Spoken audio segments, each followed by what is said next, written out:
का बंटवारा। अरे विनोद, तूने हलवाई को सारा सामान तो दे दिया है ना? अक्षय की शादी में कोई कमी नहीं रहनी चाहिए। आखिर सबसे छोटा भाई है तुम सबका। हाँ माँ, आप चिंता मत करो, मैं पूरा ध्यान रखूंगा। मंगल बेटा, तूने तो कहा था कि फूल का ऑर्डर दे दिया है, यहाँ तो फूल पहुँचे ही नहीं। अब क्या बहू की विदाई के बाद फूल आएंगे? माँ, मैंने अभी बात की है फूल वाले से, वो रास्ते में ही है। आप किशोर भैया से क्यों नहीं कहती कुछ करने को? किशोर पहले ही मेरे बताए काम कर रहा है। पास के सभी रिश्तेदारों और मोहल्ले वालों को कार्ड वही तो देकर आया था। रिसेप्शन के लिए हॉल भी उसी ने बुक किया था। टेंट कुर्सी वालों को भी तो वही देख रहा है। पर कई मोहल्ले वाले तो हमारे भरे पूरे परिवार से जलते भी है, उन्हें बुलाने की क्या जरूरत थी? बेटा, शादी ब्याह में तो बुलाना ही पड़ता है, नहीं तो लोग क्या कहेंगे। दादी दादी देखो ना, हलवाई अंकल हमें लड्डू नहीं दे रहे, आप इनको डांटो ना। अरे चैन सुख दे देना बच्चों को लड्डू, क्यों तंग कर रहा है इन्हें? बीबी जी, मैं कहाँ मना कर रहा हूँ, लेकिन लड्डू बनते ही ये बच्चे उठा उठा कर खा लेते हैं। अरे मैं तो इन्हें थाल में रख के परोस भी नहीं पा रहा। भागो, अब कोल्ड ड्रिंक पीने चलते हैं। भागो भागो, अब कोल्ड ड्रिंक पीने चलते हैं। जैसे कि आप देख रहे हैं, आज इस घर के सबसे छोटे बेटे अक्षय की शादी है। घर में बहुत चहल पहल है। कुलभूषण की बीवी कमला को फुर्सत ही नहीं है कामों से, लेकिन कुलभूषण और घर के बाकी लोग कहाँ हैं? आइए देखते हैं। अजी, आप यहाँ आराम से बैठकर गाने सुन रहे हो और घर में अभी तक इतने काम बचे हैं करने को। अरे भाई, मेरे सबसे छोटे बेटे की शादी है, इसके बाद तो मैं अब चिंता मुक्त हो ही जाऊंगा। और फिर घर में तुम हो, बेटे बहुएं हैं, तुम लोगों के होते हुए मैं क्यों काम करूं? मैं तो शान से बेटे की शादी में जाऊंगा तैयार होकर। अरे ठीक है, अब आप आराम ही कीजिए। एक बार अभिषेक की बीवी आ जाए, फिर मैं भी आराम करूंगी और मेरी चारों बहुएं पूरे घर की जिम्मेदारियां संभाल लेगी। इतना कहकर कमला वापस अपने काम में लग जाती है। बेटा भी, तू अब तक तैयार नहीं हुआ? किससे बात कर रहा है फोन पर? तैयार कैसे हूँ? सैलून जाने से तो आपने मना किया है, क्योंकि मुझे हल्दी लग चुकी है। भाभीयों को देखो, सुबह से पार्लर में है। अक्षय की शादी हो जाती है और नंदिता बहू बनकर घर आ जाती है, लेकिन इस घर की खुशियों को मानो किसी की नजर लग गई थी। नंदिता के आने के बाद आए दिन घर की शांति भंग होती रहती।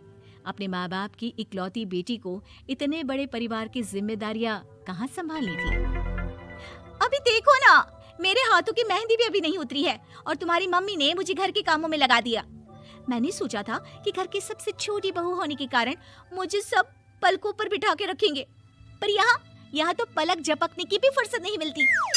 देखो नंदू, शादी के पहले ही मेरे घर वालों ने तुम्हें और तुम्हारे पेरेंट्स को बता दिया था कि मैं जॉइंट फैमिली में रहता हूँ, तो फिर अब ये शिकायत क्यों?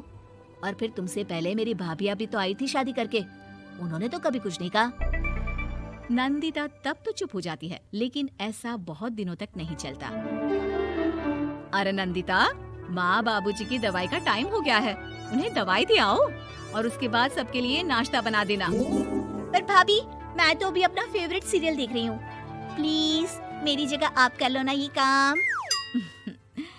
ठीक है, मैं तेरी जगह माँ बाबूजी को दवाई दे आती हूँ और नाश्ता बना लेती हूँ। तू मेरी जगह पूरे घर की डस्टिंग करके 5 बच्चों को स्कूल के लिए तैयार करके भेज देना और दोपहर का खाना बनाने के बाद कपड़े धोकर सुखा देना। उसके बाद हम दोनों मिलकर बाजार जाकर सब्जी ले आएंगे, फिर डिनर की तैयारी कर लेंगे और उसके बाद बस भाभी, मैं माँ बाबूजी को दवाई देकर सबके लिए नाश्ता बना देती हूँ। हे भगवान, ये कहाँ लाकर फंसा दिया मुझे। मेरे घर में तो गिनती की 8 रोटियाँ और 2 सब्जी बनती थी और नाश्ता निपट जाता था। यहाँ तो रोटियों का ढेर और सब्जियाँ बड़े बड़े पतीलों में बनानी पड़ती है। नाश्ता बनते बनते लंच का टाइम हो जाता है और लंच बनते बनते डिनर का। अभी मुझ में तुम्हारे पूरे परिवार का नखरा उठाने की और ताकत नहीं बची। मैं ऐसे नहीं रह सकती।